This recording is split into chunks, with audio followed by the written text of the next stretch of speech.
Hey there, this is Kat, and I am here on my live broadcast today, and I have a really special guest today, which I'm going to give you some info about. I want to just take this moment to welcome you. Thanks for tuning in. I appreciate it.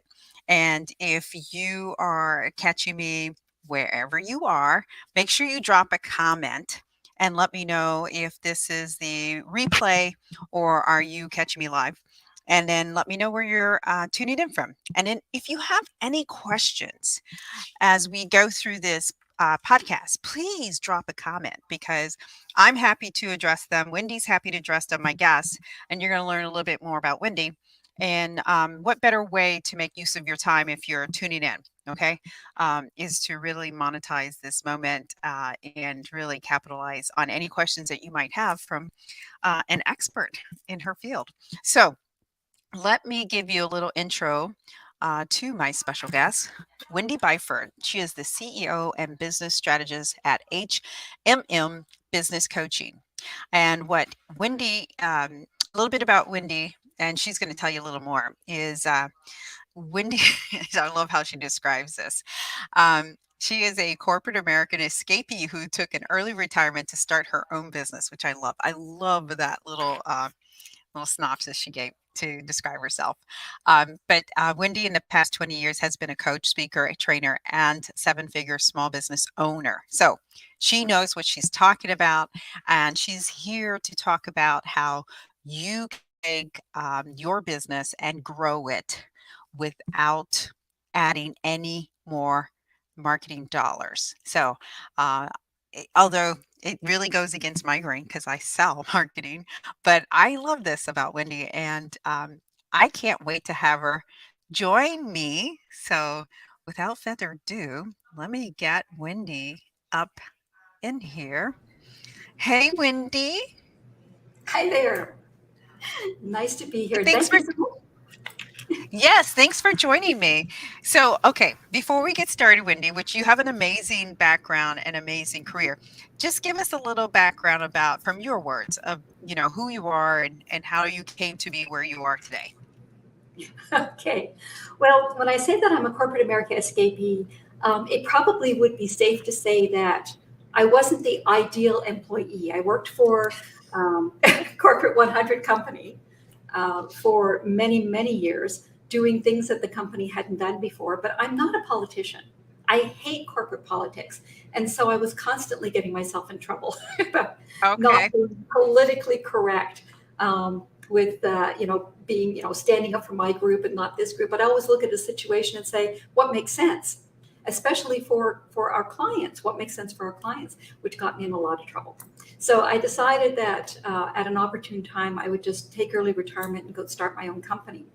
And one of the things that I decided in doing that was that when I ran this company, I would take all the lessons I had learned in corporate America about what not to do and apply that in my company. Yes. So we were very fortunate when we hired employees. Many of them stayed over 10 years. Some of them retired with us. We trained up some really good employees so that they would get better jobs, and give them an opportunity to really show what they could do. So we had a wonderful time growing this seven-figure business. And uh, what really made it fun for me was that I could train, I could coach, I could help people really, not just with what we were doing, but also with the larger issues of running a business. And when I had the opportunity to look at kind of what my stage three would be after corporate America and building my business, I decided I really loved coaching. So I sat down with my husband and said, "Hey, would you really mind if you kind of ran the business in a steady state, did whatever you want to do? Let me go off and do this because this is really where my heart is, helping people to grow their business, to understand things so they can make reasonable decisions on their own without having to just take somebody else's word to really understand things." That is awesome.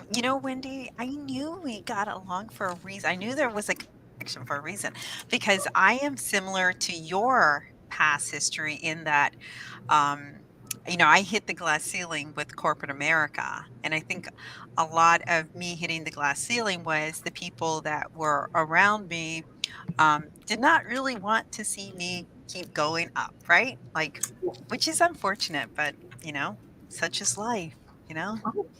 Well, it gives us both the opportunity to grow our own businesses, That's right.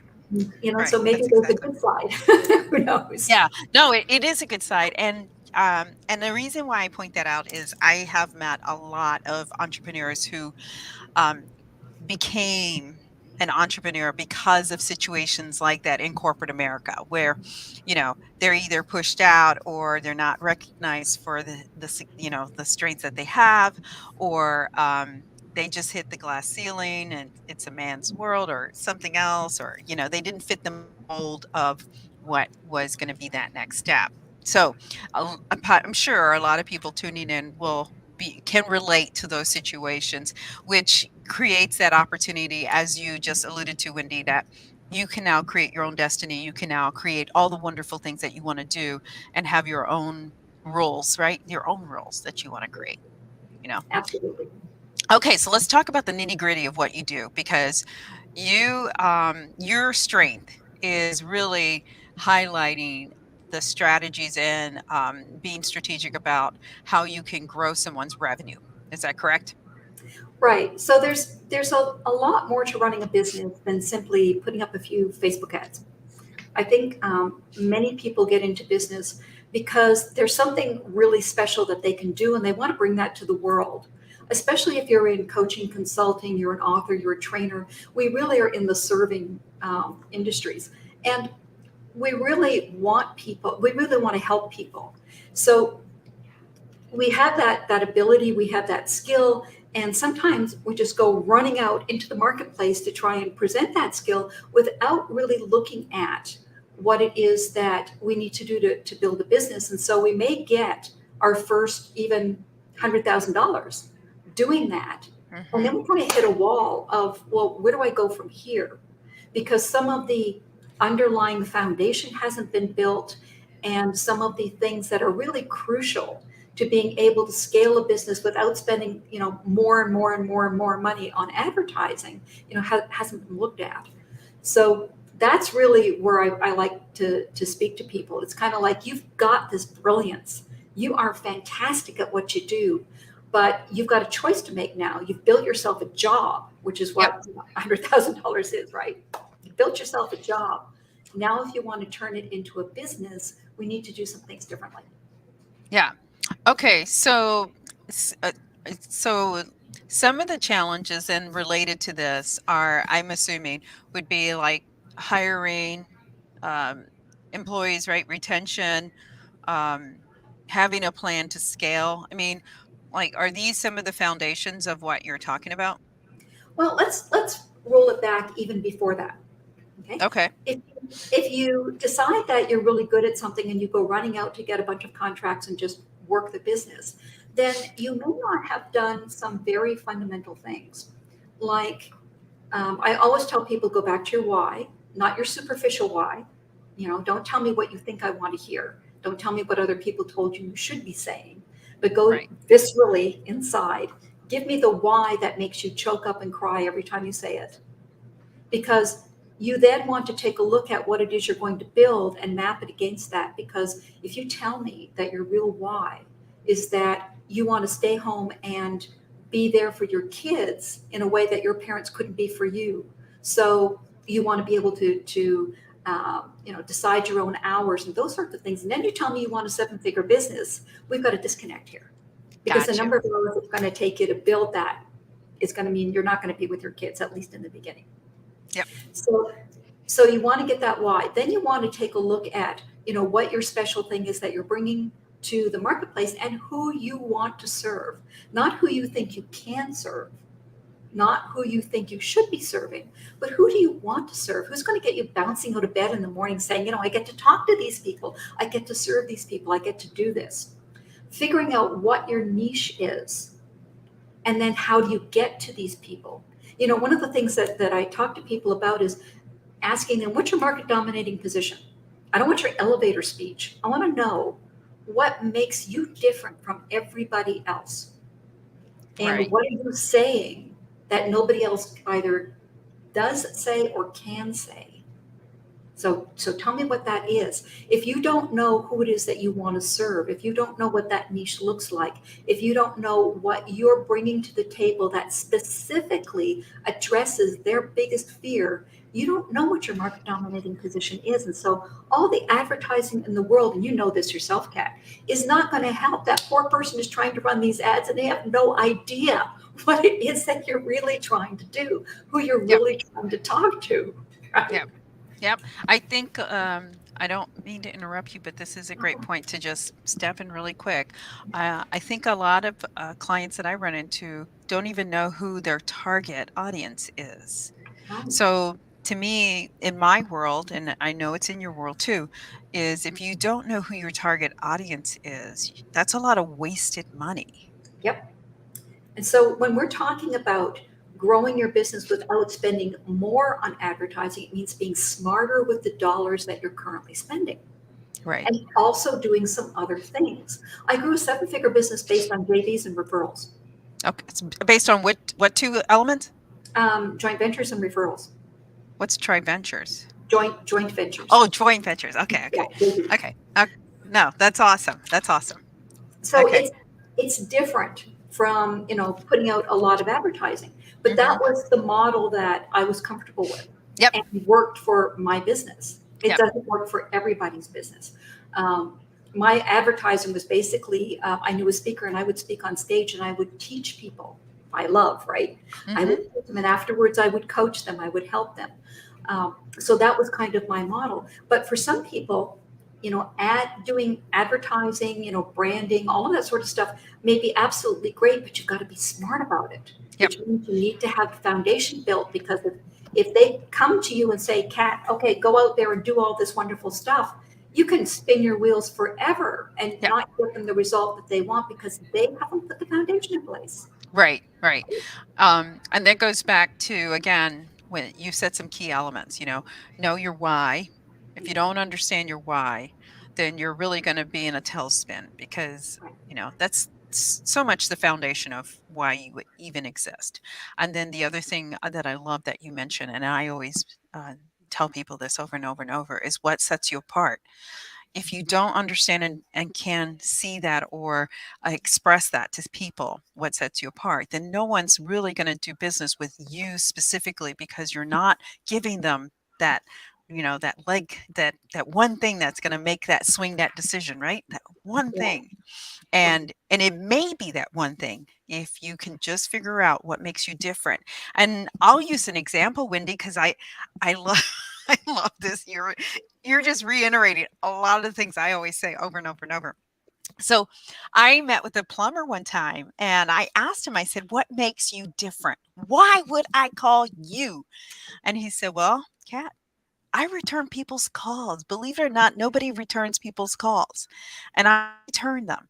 And we have a policy in our office that we return them within 8 hours, not 24/8. His was very finite, like we'll return those calls within 8 hours. And he goes, you would be surprised how many times plumbers don't return calls. Yeah, absolutely. I mean, when we were building our business, we set up LLCs and corporations for people, which is, people kind of look at it and say, well, why would somebody go to you instead of, just doing it themselves or Yep. whatever. And our differentiator was that because we support you after the fact. Attorneys don't do that unless you pay them. Yep. And the people who just want the money to file the paperwork and run, they don't do it. But we were there for people. In fact, we still have clients who call us 10, 12, 15 years later saying, do you have my documents by any chance? Because I've lost them.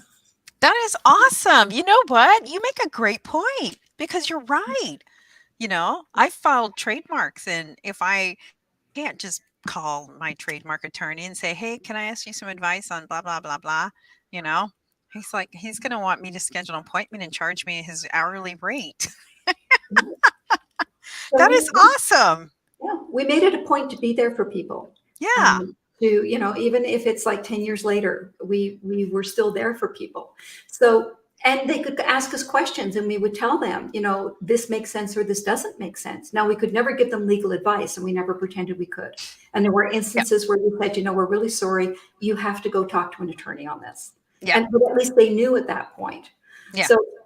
So that was our differentiator, that we didn't, file and run. We were there for them. We helped them. We coached them. We supported them.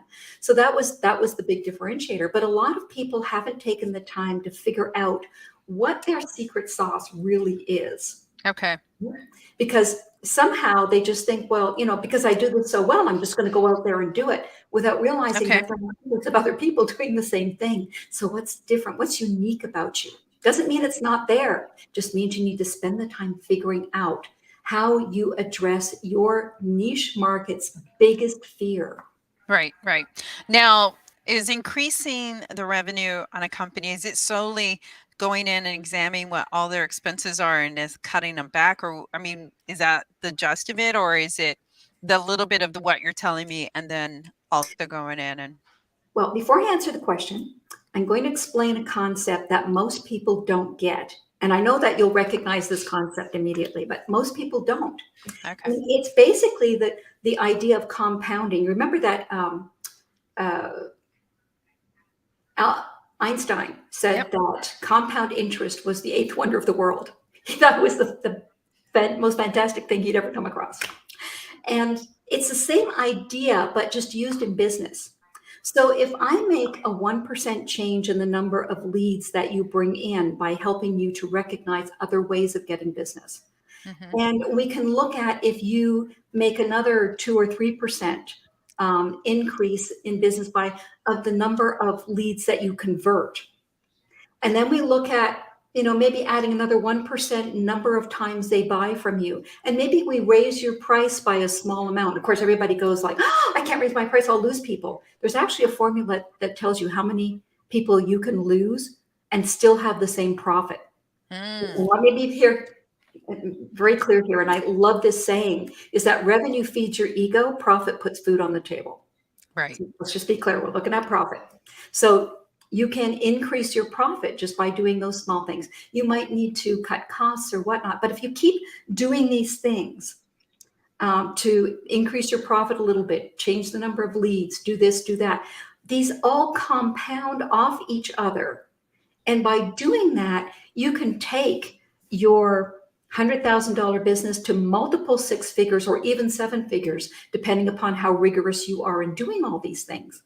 And of course, there's something else that's really important that you also need to decide up front, so you don't end up at the end of your days going, oh my God, I wish I'd known this. Decide what your end game is. Okay.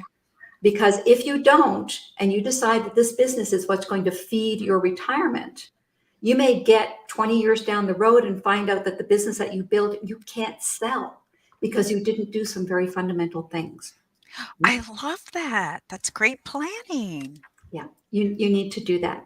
And of course, the other thing that we look at that's nowhere on the agenda, but I'll just put it out there. Yeah. We have to look at your mindset, because if you think that you can't, you think that you shouldn't do something. If you think that something is beyond you, then yeah, it is, and you'll never get there. So we have to look at your mindset to make sure that you understand that you can build whatever business you want. You just need to be very clear on it. And there are some fundamental things that you need to do to make sure that that mindset is in alignment with what you want to build. That is fantastic. And I totally agree with you on that part, because I will tell you that in talking to a lot of other coaches, mentors, whatever you want to say, that mindset is the one thing that it will talk you out of doing anything. So let's say hypothetically, I wanted to become an entrepreneur. My mindset, if I didn't have the right mindset, I could have very easily talked myself out of it and stayed in corporate America for the rest of my life, just going, right? Absolutely. I mean, your mind can sabotage you in any number of ways. And so, but there's also some habits that we have that can also sabotage us. And these habits are things that really we've learned from childhood. There's kind of survival habits. Yep. And some of them, some people learn not to be specific because they think that, well, if I'm really specific, then it's not going to happen. Mm-hmm. Right? So if I tell the universe what I really am trying to do, it's not going to happen. But of course, the opposite is true, right? You've got Yes. absolute clarity in what you want. Yeah. Get out there and tell the universe every day, this is what I'm doing. Yes. But we have these habits that we grew up with. Maybe it's because when we were small, if we said definitely we were going to do something, our parents told us that we couldn't, or they poo-pooed it, or, something bad happened. And so we kind of, to protect ourselves, decided to be a lot vaguer about what we were trying to do. So Yes. there's a lot of things that we kind of trick ourselves into doing that become habits over time that mean that we never get to be as brilliant as we could be. Yeah. Okay. Right? Now, what happens when a company is owned by more than one person? Can all of this still evolve? Can all of this still come to fruition? Because there are businesses out there that are co-owned, husband, wife, brother, sister, father, son, blah, blah, blah. The best thing that you can ever do is to choose your partners wisely and never choose them based upon the money they're bringing to the table. That's the worst thing you can possibly do. When we were building our 7-figure business, we actually had a business partner. Okay. And he was a CPA, brilliant guy, best business partner we ever could have chosen because he also wanted to serve. That's what he loved to do. He Hmm. absolutely, he just shines when he gets onto a podcast and chats. He just shines. It's what he loves to do. So best business partner we possibly could have chosen. If he'd come to the table saying, well, I want 30% of this and I want, 20% of this or whatever, would have been the wrong thing to do because Yeah. our values wouldn't have been aligned. You're going to choose a partner. You've got to choose them based on the fact that your values are aligned, what you want for the company is aligned, and get very clear on what your roles are. Because one of the biggest problems, and I see this with husbands and wives, one of the biggest problems they have working together is that they can't stay out of each other's patch. Right. Right? I built our business with my husband. Believe it, we have been together for almost 20 years, 24/7, if you can imagine. We're still married, still love him to death. Um, we've been through all kinds of stuff, but it's because we have the same values. And I learned right up front that you basically decide on the areas where your expertise are and you stay out of your partner's patch. Yeah. So Yeah. he did all the technology stuff, excuse me, because computers and I don't get along. And so he would make all the decisions on what the CRM was going to look like and what computers we were going to buy and all of this sort of stuff. And that was all his area. Yeah. Yeah. So That's fantastic. Okay. Okay, great information, Wendy. This is all fantastic. Super. Okay, so are there some helpful tips or pointers that you can give someone today that is thinking about, like, hey, I think I fall in that area where I know I have the potential to grow. I'm not sure how I can get myself to the next level. Are there some indicators, anything that, will give people like, yeah, you're a strong candidate for this? yeah, if you first of all the desire to grow, to scale, to get that business going on an upward trajectory is Yep. really important. And so if you've got that in you, then chances are that you can grow that business. And so first thing to do is to just step backwards and make sure that all of your fundamentals are in place, that you've got your why in place, that you've got your vision and your mission in place, that you've got your branding, that you've got your differentiator, your niches, you know what your market dominating position is. All of those things are all done. And then in order to scale, what we're looking at is, okay, so have you got your processes and your procedures in place? Because you scale by doing something over and over and over again, right? You get it right, and then you do it multiple times. So what do your processes and procedures look like? And then are you a one-man band? Are there 6 things that need to be done in your company and you're wearing 5 hats and your bookkeeper's wearing the other hat? So you need to look at that. And then we need to see, okay, so what do you need to give to somebody else and what do you need to keep? What do you need to automate? What do you need to outsource? So those sorts of things, decisions need to be made in order to scale up. The reason I'm saying this is because, quite frankly, we could have kept scaling our business 4, 5, 6 times the size Yep. that it was. And the decision that we made not to do that was based upon the lifestyle that we wanted, not because the business couldn't go there. Yep. Which is why I always say, start with the end in mind. What is it that you really want to build?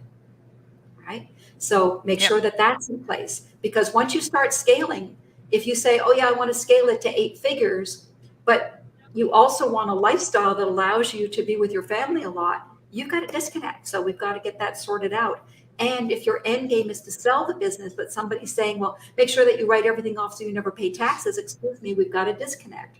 So those Got things you. need to be put in place. So there's a lot of things to do, but the key thing is you don't need to go into overwhelm. You do everything a step at a time. So Yes. you work on And an area, you get it right, and then you go to the next one. okay. And so is this for anybody? Like, is this startup? Is this, been in business at least 5 to 10 years? Is this 20 plus, whatever? Like like who is ideal for this?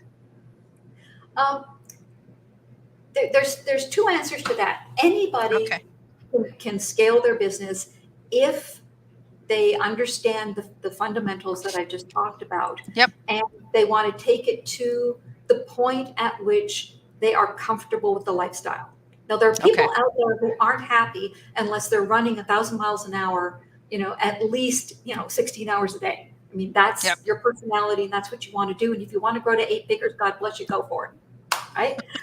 But if you want to spend time with your family, then maybe you want to grow your business and scale it to 500,000 or 750,000 or wherever it kind of tops out that it's starting to pull too much on your time, and Yeah. then take it to that point. So anybody can scale as long as you understand where you want to take it to and then reassess. Now, Yeah. you can always change your mind later, but you need to have that point. The second part of the answer is, for what I do, it can be applied to anybody. But the thing to remember is that not every coach loves working with every person, and not every person is going to be happy with every coach. Right. So I love dealing with people who've kind of hit that I've built myself a job $100,000 mark, and take them up to maybe a million and a half if that's where they want to go, or below if they want a different lifestyle. Got But you. I also know coaches who are great friends who are happy to take you to 8 figures. So it really depends upon where you want to go, where you're starting from, and where you want to go.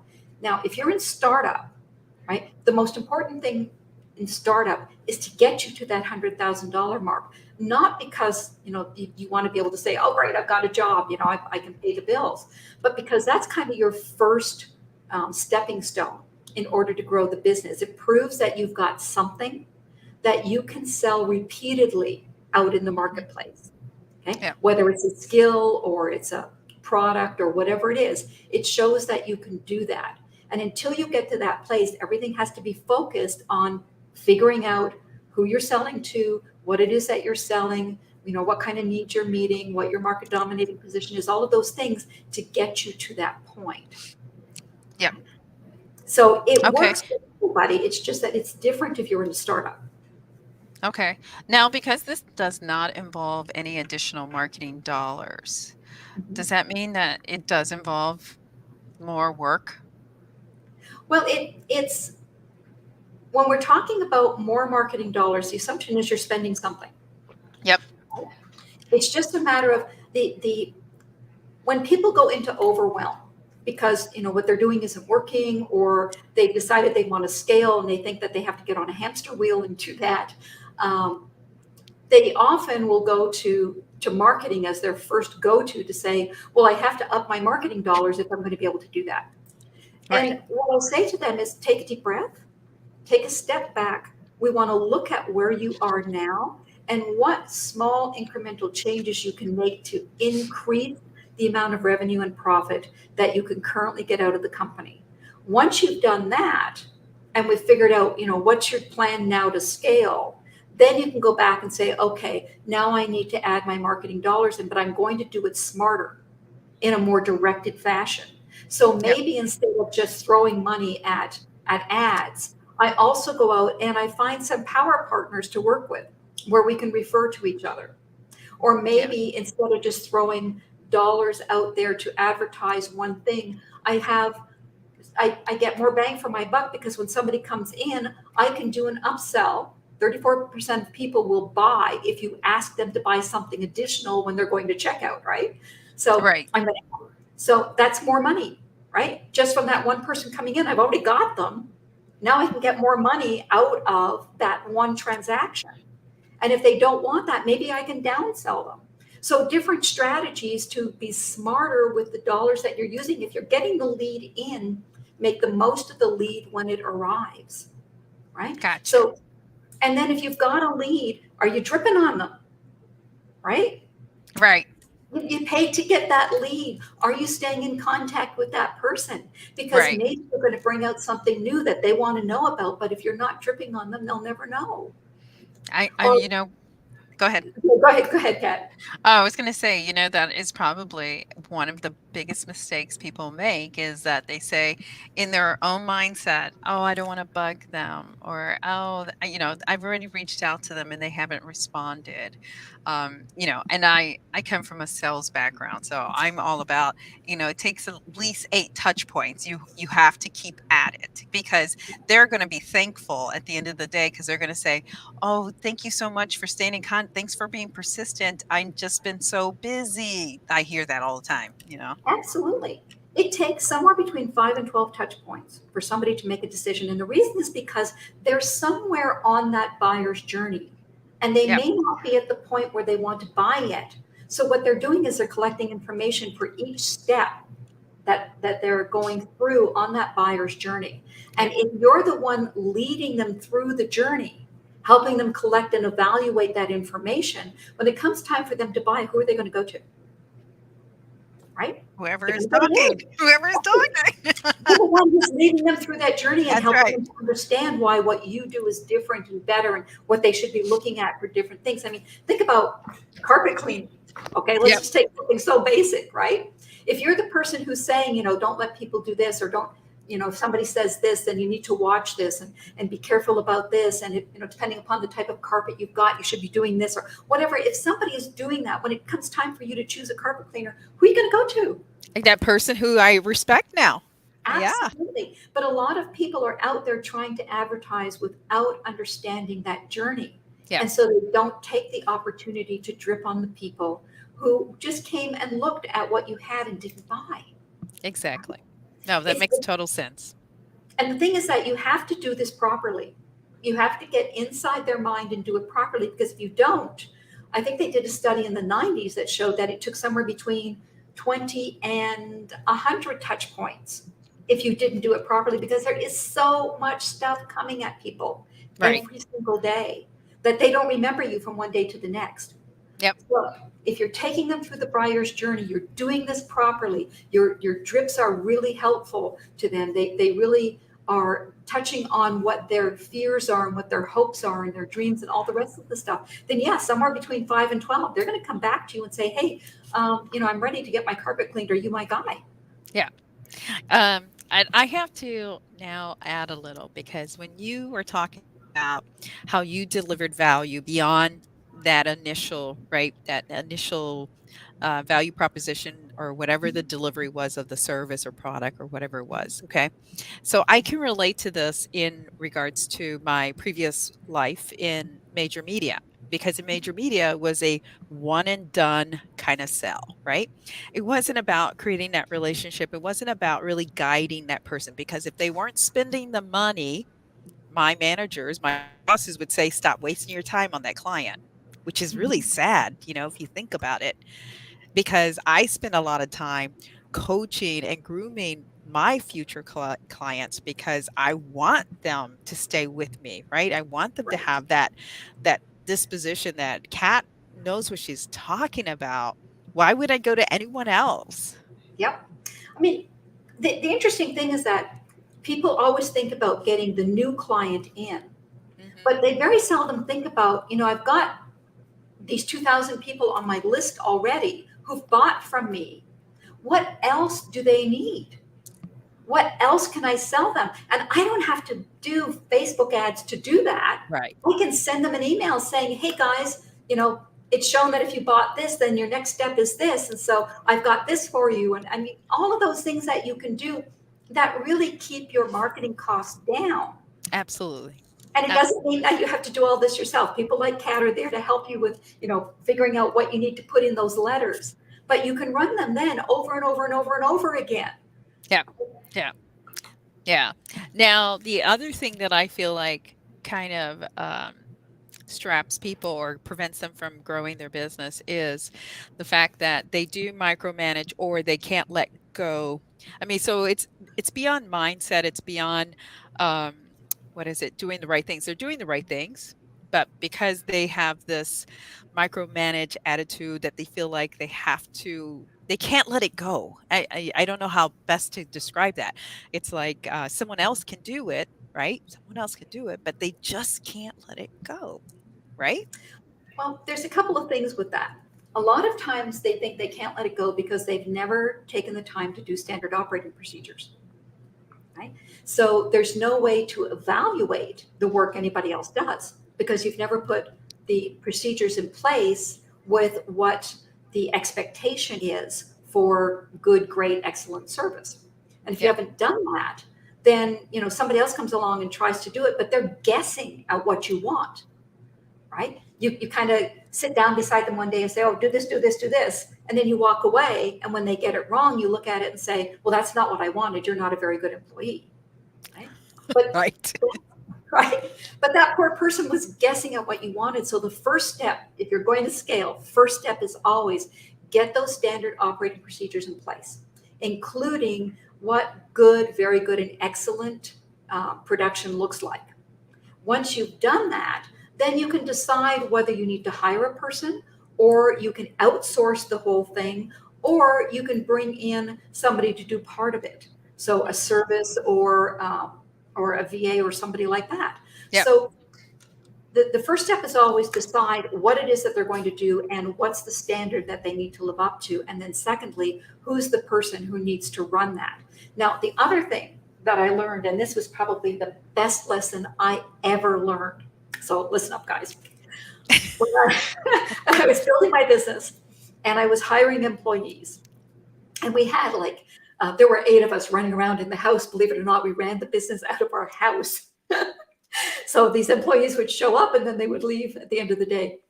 What Yep. I learned was that once the procedure was put in place and the standards were set, you can give the responsibility for the procedure to your lead person.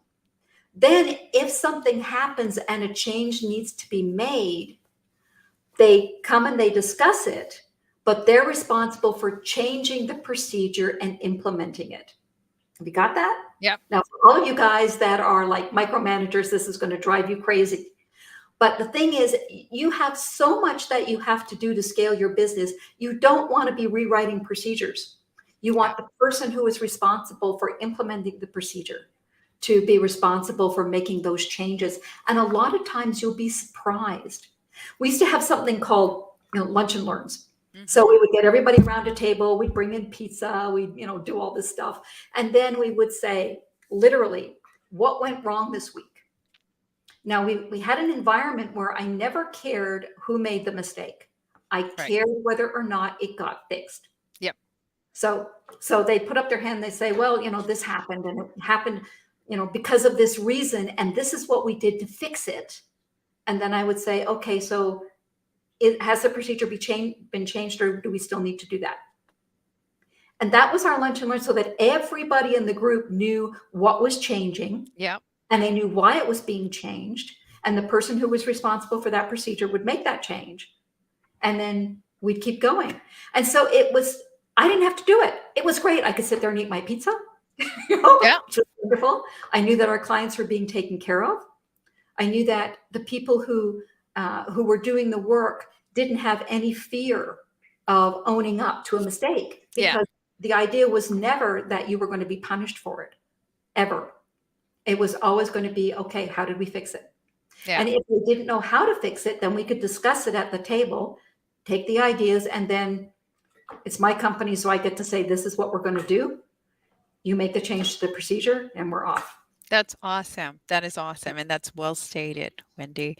Okay, as we wrap this up, and I'm so very thankful to have you today, and it was such a great conversation. How do people, well, first off, is there something of value you want to give out today? If someone wanted to consult with you or whatever, they find themselves in this situation. What do you got going today? Well, I'm happy to do a profit assessment for anybody that, is kind of at that point where they want to scale, but they're not really sure how to move forward. So a profit assessment it takes a couple of hours. I'm going to teach you some concepts that you need to know. And then we're going to dive into your company. And there are 3 numbers that you're going to need to bring to the table so that we can work with your numbers, not numbers we're making up. And then we're going to take a look at, from a compounding standpoint, if we made a little tweak here, if we made a little adjustment there, we'll figure out what could get you better revenue, better profit, and then what areas are kind of red flags that we really need to look at. So it's a 2-hour profit process that I'm happy to go through with you. It's called a profit assessment, and it's really valuable regardless of what you do afterwards. And of course, if you decide that you need some coaching or some help, I do have group coaching that I do. And I like to look at it as being the quality of high ticket one-on-one coaching, but in a group environment. And will allow you then to learn some stuff that you need to know, and also still have, conversations where you get the best advice that you need. That's awesome. Okay. And then how do people get a hold of you? Well, you saw the company, hmmbusinessstrategies.com. It's just Wendy at hmmbusinessstrategies.com, 3 S's together. So just email me and let me know that you're interested in doing a profit assessment. You heard me on Kat Ramirez's show. We want to make sure that we know how you came in. And then let's set up a time and just do that, because I would love to chat with you. If I have ideas for your company, obviously I'm going to give them to you. I want to make sure that you're successful. So let's see what it is that we need to do. Okay, and that's called again, it is a free profit and loss assessment. It's a free profit assessment. A No profit losses. assessment. Oh, Free profit assessment. okay. Just want to make sure I got that right. Okay, Yeah. and then you're also on LinkedIn, right? You're on social I media. am. I mean, I I think am. that's how we got connected, right? Right. It was. Okay. Yeah. So if someone wanted to connect to you on um, LinkedIn, they can Yeah, reach you there. they can. Yeah. Okay. And then that way they can check you out if they Yes, wanted to. absolutely. You can check me out. No problem. Go ahead. And then just let me know that you're interested, and we'll take it from there. I think in all honesty, Kat, small business is the backbone of this country. I know that people forget that sometimes because there's all these big corporations out there. Yeah. But small business, the people who have 1 to 10 employees, are the backbone of this country. And sometimes, we need a little help to get over the hurdle and start going. So Yep. those are my guys. Those are the guys I want to help. Awesome. That is fantastic. Okay, wonderful. And like I said, I appreciate your time. It was such a pleasure to have you here. A lot of wealth of information. And if anybody if you forget, you're fearful of reaching out to Wendy, reach out to me. I'll connect you. I'll connect the dots. And thank you again, Wendy. I appreciate your Thank you. time. It's been wonderful being here with you, Kat. I so appreciate the opportunity. Bye. Okay, thank you so much for catching this podcast of Stand Out and Grow with Wendy Byford, who, again, if you did not watch the whole episode, just hit rewind and watch it from the beginning. She is offering a free profit assessment and will help you. Scale your business. So if you feel like you're at a point where you're just like plateaued or you really want to take yourself to the next level, please make sure you watch the beginning of the podcast and reach out to Wendy. Wendy is happy to help you and do whatever she can to help your business grow. So until next time, you got this.